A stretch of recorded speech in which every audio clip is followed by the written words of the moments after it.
Chers amis de la famille Apicience francophone dans le monde, bonjour et bonsoir. Aujourd'hui, j'aimerais parler un peu de notre nouveau film qui va sortir le 23 mai dans les cinémas au Japon. Il sera disponible avec des sous-titres français dans nos temples francophones. Il paraît que c'est le dernier film dont Maître Okawa nous a laissé les instructions plus ou moins détaillées, en plus des chansons et le concept. Remercions le Seigneur El Cantare pour son amour qui enveloppe nos cœurs chaque jour sans aucune interruption. Merci beaucoup, Seigneur. Comme d'habitude, nous allons commencer par la citation d'un livre de Maître Okawa. Voici la parole du Seigneur. Il existe en fait un lieu appelé Shambhala, qui constitue un centre spirituel de la Terre. L'existence terrestre est semblable à une plante aquatique flottant au gré des courants. Mais les secrets de Shambhala ont joué un rôle décisif pour que les religions de ce monde, tissées de phénomènes éphémères, puissent s'enraciner profondément et prendre appui dans la terre au fond de l'eau. C'est une citation du livre de Maître Okawa intitulé « La loi du Messie », chapitre 4, « Le cœur de la terre ».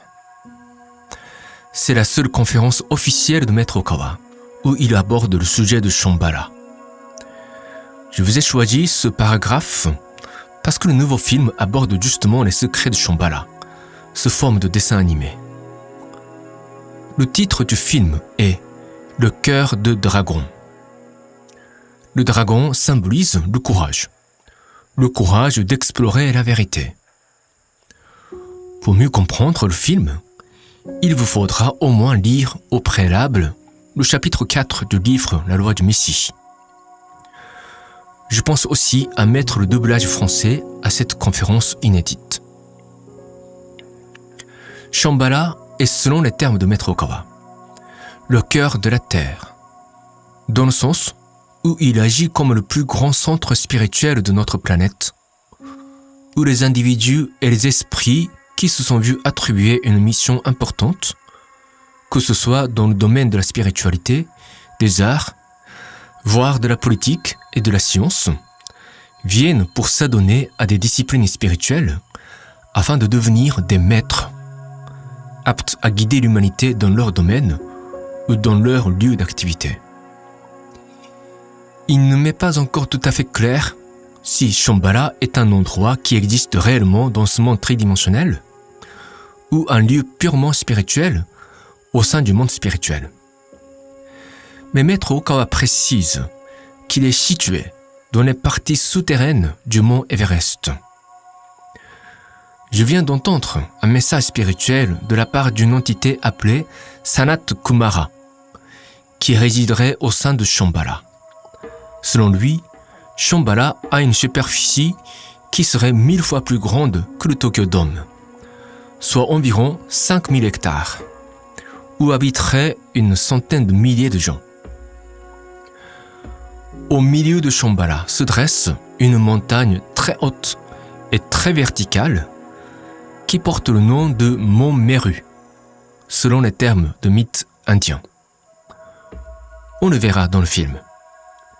Les messies, les sauveurs et les grands personnages de l'histoire qui avaient un rôle très important à jouer dans la réalisation du dessein du Seigneur devaient tous se rendre ici pour s'adonner à une discipline spirituelle exceptionnelle pour s'éveiller totalement à leur spiritualité. Sanat Kumara, que j'ai mentionné plus tôt, serait un des ermites appartenant au ciel mineur, et Maître Okawa nous fait comprendre qu'on ne peut pas se fier totalement à ce qu'il nous raconte. Mais ce dernier nous a dit que les entités spirituelles ayant développé un pouvoir surnaturel avaient influencé des phénomènes miraculeux dans des religions du monde, y compris ceux accomplis par Jésus et par Bouddha. Shambhala jouerait ainsi un rôle important pour conserver la spiritualité chez les habitants de notre planète. L'humanité a besoin des maîtres spirituels pour éviter de tomber dans le matérialisme. Et ces maîtres ont besoin d'un lieu d'entraînement spirituel pour accomplir leur mission. Revenons à la parole de Maître Okawa, qui dit « L'existence terrestre est semblable à une plante aquatique flottant au gré des courants.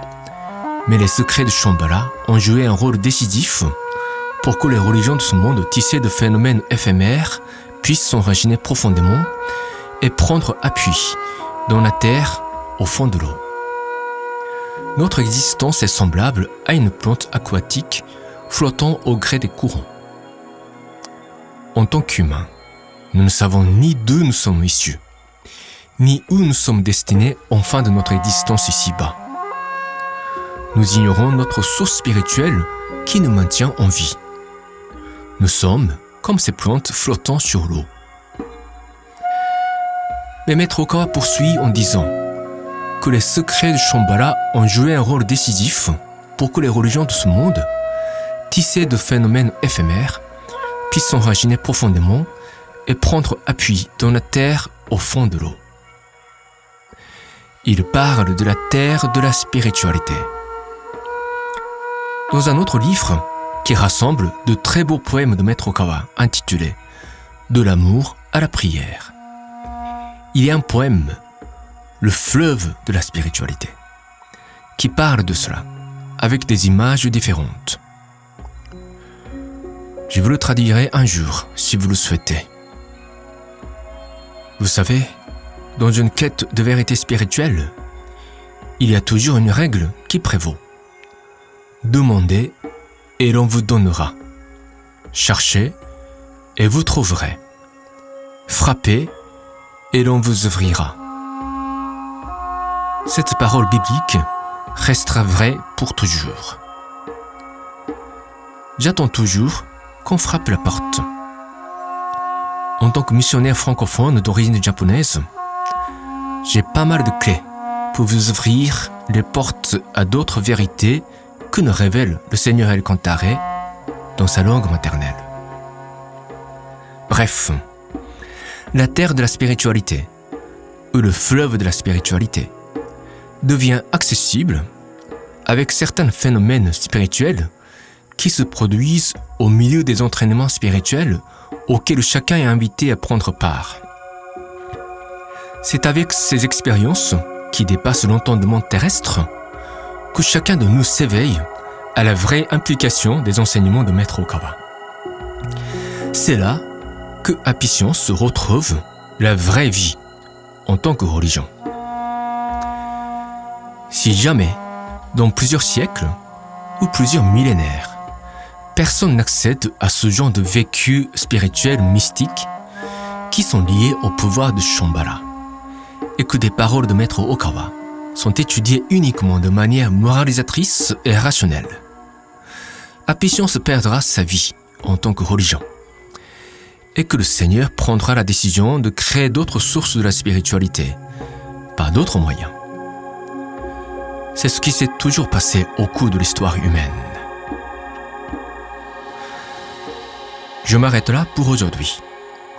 Je vous invite à lire une fois de plus chapitre 4 de la loi du Messie pour vous préparer aux révélations de notre nouveau film Le cœur de dragon qui va sortir le 23 mai. En attendant, faisons notre possible pour mener une existence pleine de signification et de fruits spirituels que nous allons pouvoir fièrement emporter dans l'au-delà, le moment venu. Chers amis, portez-vous bien. Que la lumière du Seigneur El Kantaré vous guide en toutes circonstances. À très bientôt.